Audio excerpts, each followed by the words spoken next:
The pace of adoption when we've been talking to our clients about how generative AI can help them in their investigation of disputes has been really, really good so far. I think that's because most of the companies we're working with are also trying to implement generative AI technology across other business areas. They have so many challenges internally. They might be building their own AI search tool to help them find documents in their businesses.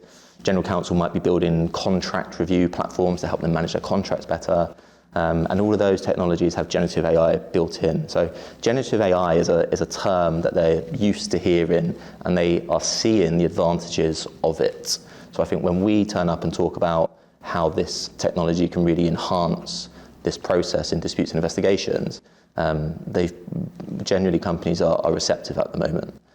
Which is great to see. I think before, the previous technology, things like continuous active learning, technology-assisted review, they were very e-discovery terms. If I go and talk to a general counsel, they're not too fussed about what that term means, but someone in the e-discovery market would understand that term. So there was uptake of that technology when it came out, but it was slightly slower than the uptake of the generative AI functionality that we're seeing.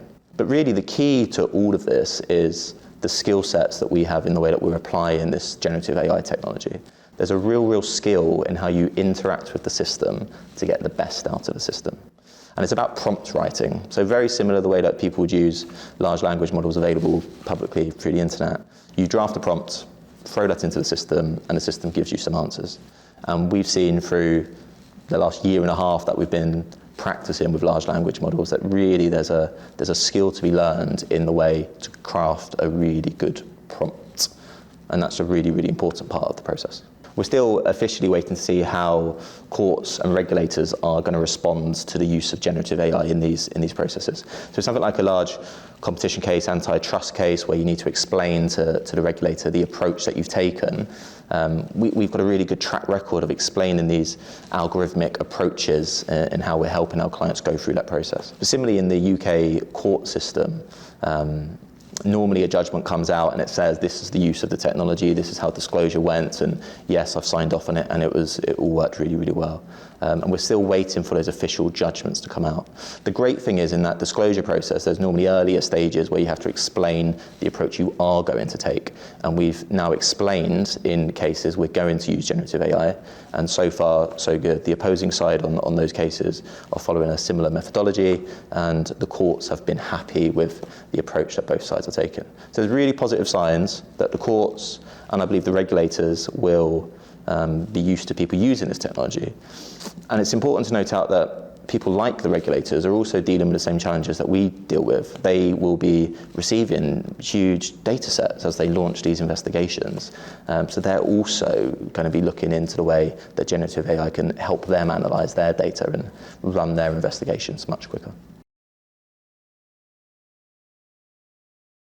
It's really important that this process of using the new technology is managed carefully. And really that comes down to a deep understanding of how it works and a deep understanding of its limitations. So at the moment, this technology is making our investigation and dispute work much more efficient, but it's really helping the individual using that technology be more efficient. We're not pressing a button and walking away and having a set of results and taking that for granted. So it's really important that throughout that whole process that there's quality check processes in place, and actual humans who are experienced in this kind of work are checking the results of this technology, tweaking the technology, tweaking the prompts to get the best out of it. So it's still an expert-driven process.